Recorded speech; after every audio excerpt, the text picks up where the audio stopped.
Humanity Matters.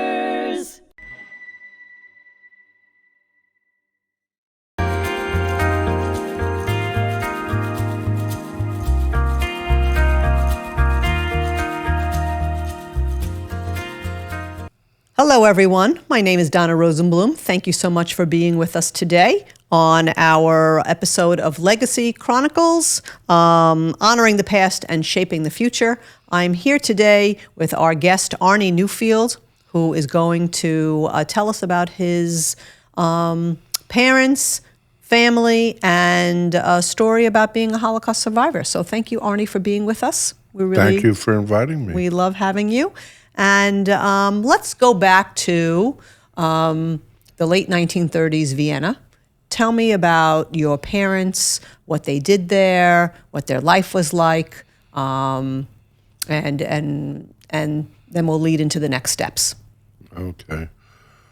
At the time when the Nazis came into Austria, March 1938, my parents had one son, age 4, Bernhard Hardy. And my father was in the grain market. Okay. Like the stock market, he was in the grain market. Barley and corn, I believe. And he did quite well. Okay. My mother had 2 servants, and my parents were doing very well. When the Germans came in, my mother wanted to leave. My father loved being in Vienna. He loved his friends. He loved the cafe. He just loved his life. He didn't want to leave.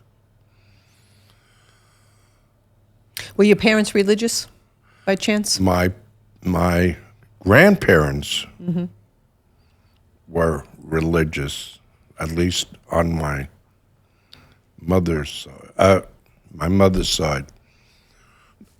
Her father's. I don't know about her mother. My father's family was religious, but his father was already married for the second time. His first wife died in childbirth. So he married, I think her name was Katrina, with a K, not a C. And there's a big distinction between the two. And Were your parents... when my parents met, they decided, and my father went to yeshiva till he was 19. My father could have had samicha if he chose. My father was a Talmud chacham. My father did not want to be religious, and my mother did not want to be religious. However, both my parents were acceptable to the set of grandparents. Right. The other interesting thing is my mother's parents divorced when she was 3. And, as I told you, she went to live with her father. And the anomaly there was the reason why the children went to the husband is because the wife didn't work. So the European government said, "Hey, you don't make money." So the kid, I never knew this. I don't know. I never knew this till I watched Genius. Einstein went to the father, not to the mother. And he always had a problem with it. My mother, I wish my mother were alive today. And I could tell her, "Mama, listen, this is the real story." Because she was always unhappy with her mother. Okay. So let's go back. I'm sorry for No, rattling. it's all good. It's all good. We love it. It's very interesting. I mean, that's the whole point, right? Everybody's story has so many layers and complications. There's so much to it, and it's important to remember all of these things. So your parents were in Vienna. The Nazis invaded. Your father didn't want to go. Then Kristallnacht happens. I have to correct you. Okay. They did not invade. Okay. They were invited in. That's true. It was an annexation. You are invited. absolutely No correct. one picked up one rifle to stop the Nazis from entering. That is true. The Austrian government was very happy to accept them. Yes, they were. Okay. So, Kristallnacht, November 9th, 1938. Kristallnacht, November 9th, 1938. By that time, my parents had another son who had been born June 24th that year. So he was an infant, truly an infant. And the worst part was, my parents lost a son in 1936 who was only 6 months old to meningitis, right prior to penicillin. When Kristallnacht occurred, my mother that day had some sort of inkling or so. She was terrific that way. Said to my father, Amin, come home early tonight. He just missed the roundup of the 30,000 men. The next day, my mother said to him, Amin, it is now time to leave. That's what happened with Kristallnacht. So, where did they go? My father took my brother, Hadi, to Holland. When they entered Holland, the Dutch government said to my father, you can't take care of a child on your own. So they took Hadi and placed him in an orphanage. When Mama followed with Marcel, the infant at that time, when she arrived in Holland, she wanted to retrieve her son from the orphanage, which she did. The Dutch government, when the Jewish refugees were entering their country, Holland being such a small country, it's only twice the size of New Jersey, which means it's a total of 16,000 square miles. Didn't want the Jewish refugees running all around their country, so they wanted to centralize them. And they placed them in a place called Westerbork. And everyone has heard of Westerbork because that's where Anne Frank was taken. Right. So at this point, it was just like a refugee facility for all the Jews Jewish trying to refugees. flee to come in. And again, at that point, Because and I know it was prior to the war. right. From 1936 to like 1940. Many Jewish refugees were able to come in. I think after Kristallnacht, the fact that your parents had a little bit of money, I think helped them to be able to secure the paperwork and the I never passage. quite looked at it like that. But Jews who didn't have any money couldn't enter. My father at the time, even though he wasn't working, was still supporting his father and giving. I would just like to say my father was a very charitable.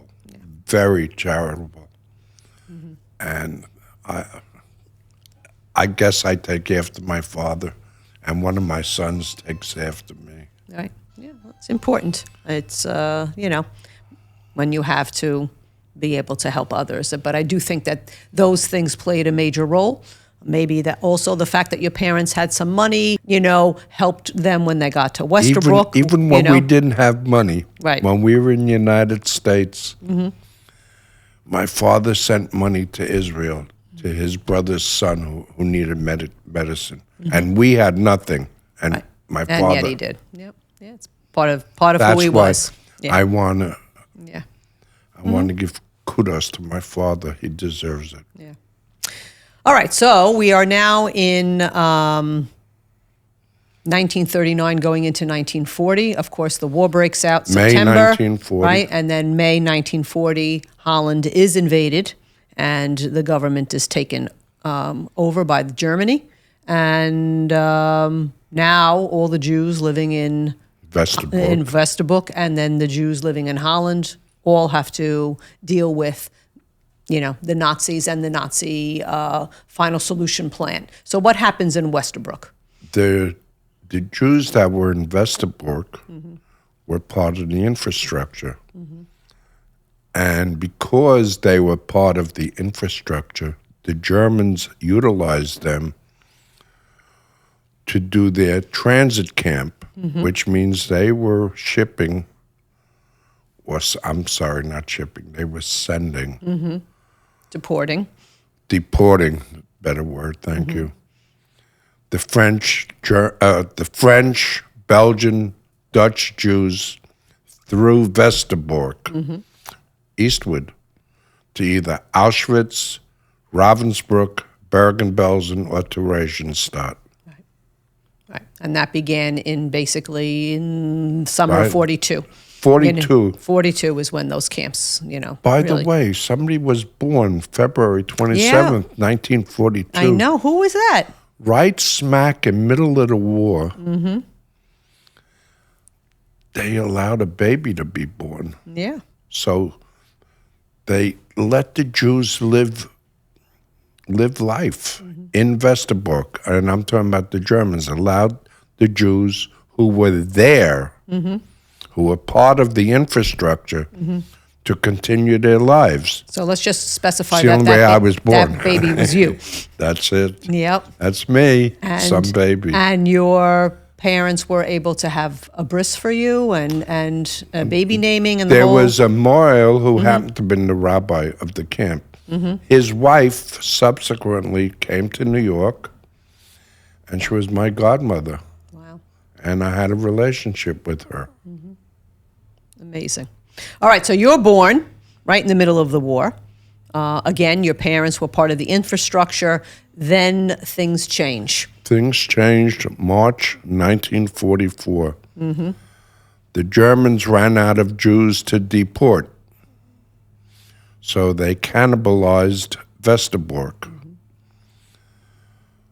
My parents were being split up. My father was going to Buchenwald, and we were going to Ravensbrück. When my parents were being split up, they said to each other, "We shall meet again in Holland." They didn't equivocate about it. They made a definitive statement. They were going to meet again in Holland. They were going to survive the war, and so were their children.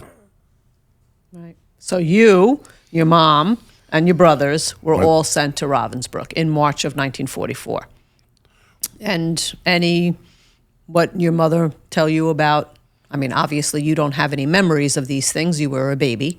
What my mother really told me all the time was, if you see a family picture after the war, my brother Marcel was blue-eyed, blonde-haired, cherubic face, really. He looked like a Nazi child.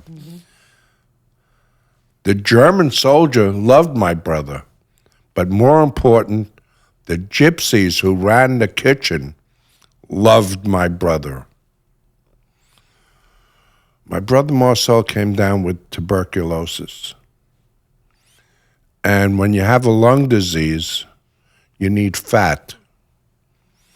And the gypsies gave him butter for his lungs. When he had excess food, he would bring it to us. Marcel, his entire life, was not capable of giving my brothers or I a piece of how, I don't even know how you would describe it. He wouldn't share food, ever. Yeah, I'm sure, look, growing up in a camp, that stays with you. He had the inability, and my brother Marcel became a multi-millionaire. Right, but...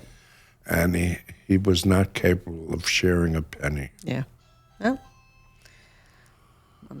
sure, he went through a lot. So, you know. Yeah, no.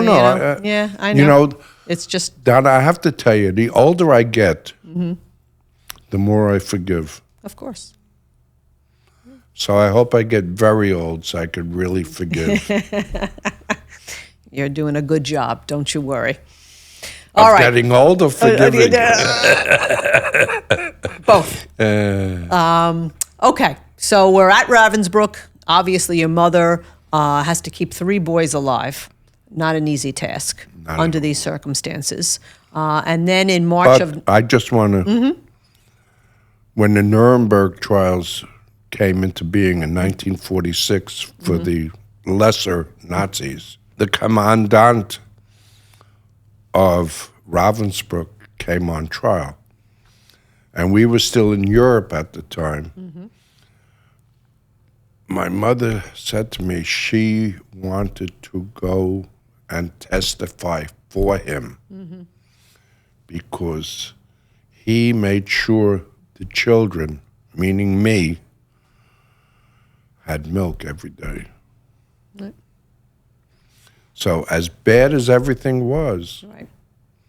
and they had Russian soldiers there, all the, you know, it was a women's camp. They had Russians, prisoners of war. He tried to take care of the kids children. the best he could. Right.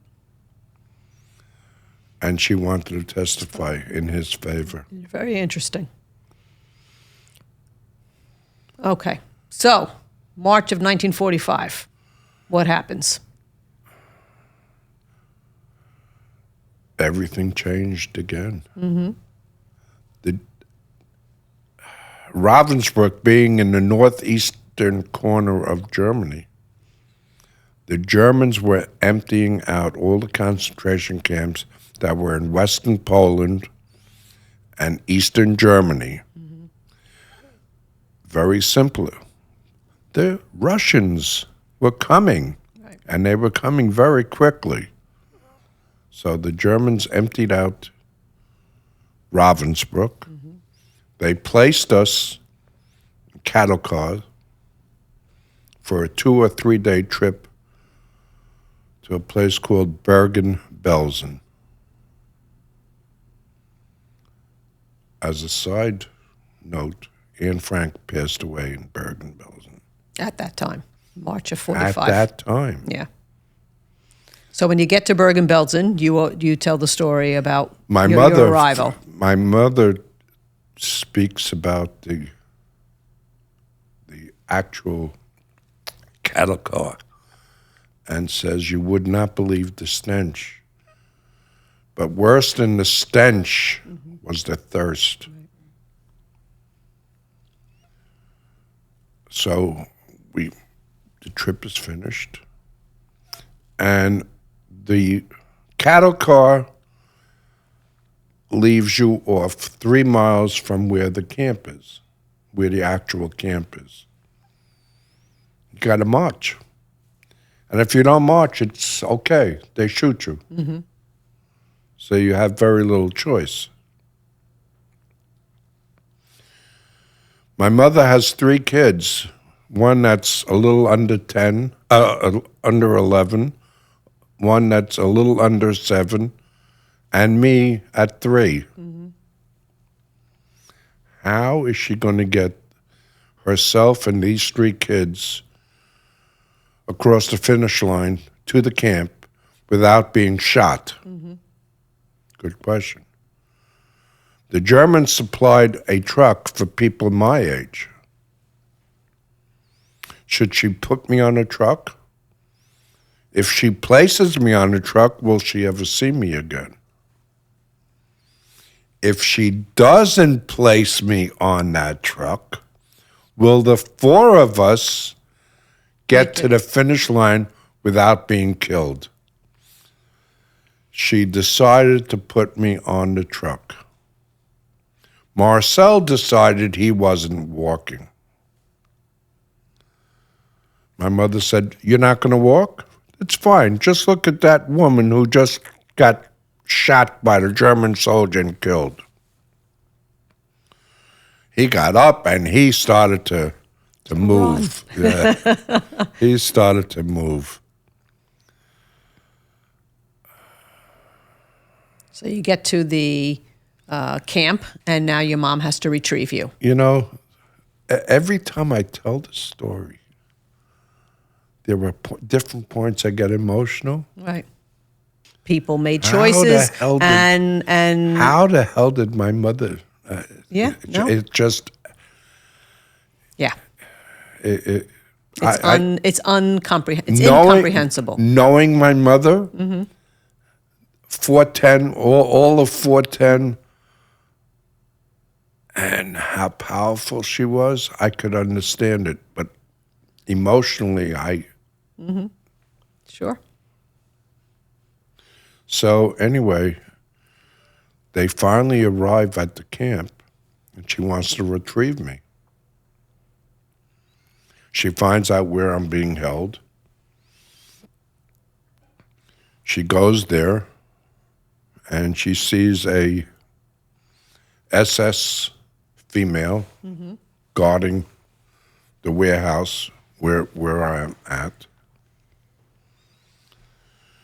And she goes up to her, and she says, "I am here to retrieve my son." She made, so the Nazi. And guard, she spoke in German? Yeah. Only. Only German. She was only a German-speaking person at that time. And, well, she spoke Viennese German. I don't know what the guard spoke, but they understood. They understood each other. And the guard makes this and starts screaming at my mother. "What are you, crazy? What's wrong with you?" But she whispers, "If you show me where your son is, I will go get him. I will bring him to you. And you will run, and I will shoot over your head." Right. And that's what occurred. So your mom got you back. She got me. She got my back, my front. Everything. She got me. Mm-hmm. Amazing. Took a powerhouse like my mother to do something like that. Yeah. And we talk about, again, these choices and the miracle. Miracle of the fact that SS soldier she found the right person. Allowed that to happen, And I say to you all the time that, this was March of 1945. So the war is ending.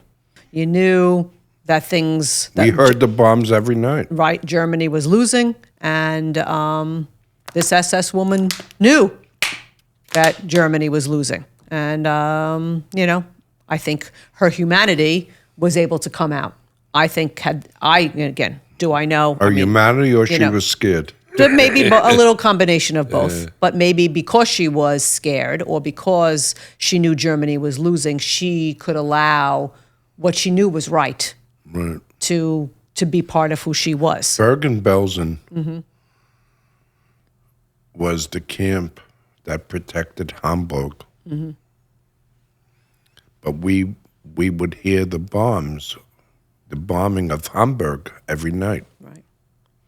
So we only have a minute and a half left on our podcast. Okay. So the most important part of the story. Yeah, of your brothers not eating. So I'm gonna we'll tell it together. So of course, when the British liberate Bergen-Belsen, one of the big problems that the Americans, the British, and the Russians did in every camp is they fed the prisoners who couldn't handle the food. I mean, that mistake was made over and over again, a natural mistake. People who have been starved for so long can't eat, and many of them died. So your mother, again, because their stomachs couldn't handle. So your mother, in anticipation of knowing, told your brothers not to eat any of the food. But how did she know that? I have no idea. She's a mother's intuition. She just knew. Incredible. So thank goodness your brothers didn't eat. My mother and I were in the infirmary at the time. My mother had come down with spinal meningitis. Right. So again, remarkable. Remarkable story. So the British And then liberated, my uncle who came to. and your uncle happened to be part of the British Army. Well, he looked for us. And he was able to get you to Holland, where you reunited with your father many months later.